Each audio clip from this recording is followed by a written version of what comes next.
ಆಫೀಸ್ಗೆ ಅವನೇ ಹೋಗಿದ್ದಾನೆ, ಪ್ರೆಸ್ ಮೀಟ್ ಕರೆದಿದ್ದಾನೆ, ಅಲ್ಲೇ ಮಾತಾಡ್ತೀವಿ. ಈಗ ರಾಜ್ಯ ಸರ್ಕಾರ ಈ ರೀತಿ ಸುಳ್ಳು ಹೇಳ್ತಕ್ಕಂಥದ್ದು, ಏಕೆಂದರೆ ನಾವು ಸತ್ಯನೇ ಹೇಳ್ತೀವಿ ಅಂತಾರೆ.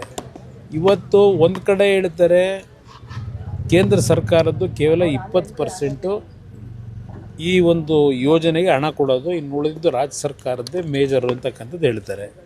ಈಗ ರಾಜ್ಯ ಸರ್ಕಾರ ಹೆಚ್ಚಿನ ಹಣವನ್ನು ಇದಕ್ಕೆ ಬಂಡವಾಳ ಹಾಕಿದಾಗ ಕೇಂದ್ರ ಸರ್ಕಾರದ್ದು ಕೇವಲ 20% ಇದ್ದಾಗ ಕೇಂದ್ರ ಸರ್ಕಾರದಲ್ಲಿಂದ ಈಗ ಅವ್ರ ಮೇಲೆ ದೋಷ ಏನು ಹೊರಡಿಸ್ತಾ ಇದ್ದಾರೆ. ಕೇಂದ್ರ ಸರ್ಕಾರ ಹೇಳಿದ್ದಾರೆ ಅದು ಅರ್ಬನ್ ಡೆವಲಪ್ಮೆಂಟ್ ಡಿಪಾರ್ಟ್ಮೆಂಟಿಗೆ ಬರುತ್ತೆ ಅಂತಕ್ಕಂಥದ್ದು ಏನು ಹೇಳ್ತಾ ಇದ್ದಾರೆ ಈಗ ರಾಜ್ಯ ಸರ್ಕಾರದಲ್ಲಿ.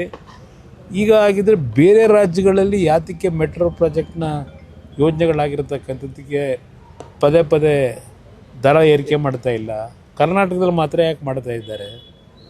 ಇಲ್ಲಿ ಇವ್ರು ಹೇಳ್ತಕ್ಕಂಥದ್ದು ನಮ್ಮದು ಹೆಚ್ಚಿನ ಪಾಲಿದೆ ಬಂಡವಾಳ ಅಂತಕ್ಕಂಥ ಹೇಳೋರು, ಅಧಿಕಾರ ಇವ್ರಿಗಿದೆಯೋ ಅವ್ರಿಗಿದೆಯೋ ದರ ನಿಗದಿ ಮಾಡೋದು. ಅದರಿಂದ ಮುಖ್ಯಮಂತ್ರಿಗಳ ಈ 2.5 ವರ್ಷದಿಂದ ಪ್ರತಿಯೊಂದು ವಿಷಯಗಳನ್ನು ಇವ್ರು ಮಾಡ್ತಕ್ಕಂಥ ಹಲವಾರು ತಪ್ಪು ನಿರ್ಣಯಗಳು ಜನವಿರೋಧಿ ನೀತಿನ ಕೇಂದ್ರ ಸರ್ಕಾರದ ಮೇಲೆ ಆಗ್ತಕ್ಕಂಥ ಚಾಳಿ ಇವರಿಗೆ.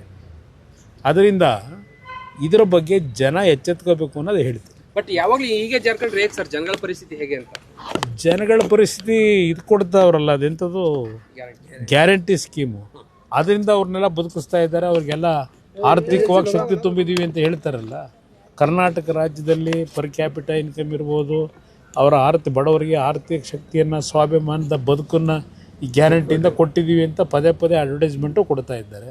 ಜನಕ್ಕೇನು ತೊಂದರೆ ಇಲ್ಲ, ಜನ ಆರ್ಥಿಕವಾಗಿ ತುಂಬ ಚೆನ್ನಾಗಿದ್ದಾರೆ ಅನ್ನೋದು ರಾಜ್ಯ ಸರ್ಕಾರದ ಭಾವನೆ.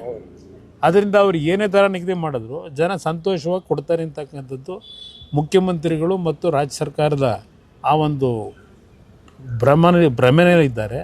ಜನ ತೀರ್ಮಾನ ತಗೋಬೇಕು. ಸರ್ಕಾರ ಸರ್ ಹೈಕಮಾಂಡ್ ಎಷ್ಟು ಹೇಳಿದ್ರು ಯತೀಂದ್ರ ಸಿದ್ದರಾಮಯ್ಯ ಅವ್ರಿಗೆ ಸೇರಿರೋದು ನಾನು ಯಾಕೆ ಮಾತಾಡ್ತೀನಿ? DCM ಅವರು ಕೂಡ ಯತೀಂದ್ರ ಅವರ ಹೈಕಮಾಂಡ್ ಅಂತ ಹೇಳ್ತಾರೆ. ಈಗ ಆ ವಿಷಯ ಕಾಂಗ್ರೆಸ್ ಸರ್ಕಾರಕ್ಕೆ ಸೇರಿರೋದು, ಕಾಂಗ್ರೆಸ್ ಪಕ್ಷಕ್ಕೆ ಸೇರಿರೋದು.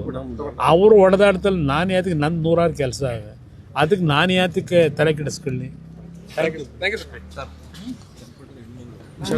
ಇನ್ನಷ್ಟು ಹೆಚ್ಚಿನ ಮಾಹಿತಿಗಾಗಿ ಫಾಲೋ ಮಾಡಿ ಬ್ರಿಗೇಡ್ ನ್ಯೂಸ್ ಕನ್ನಡ.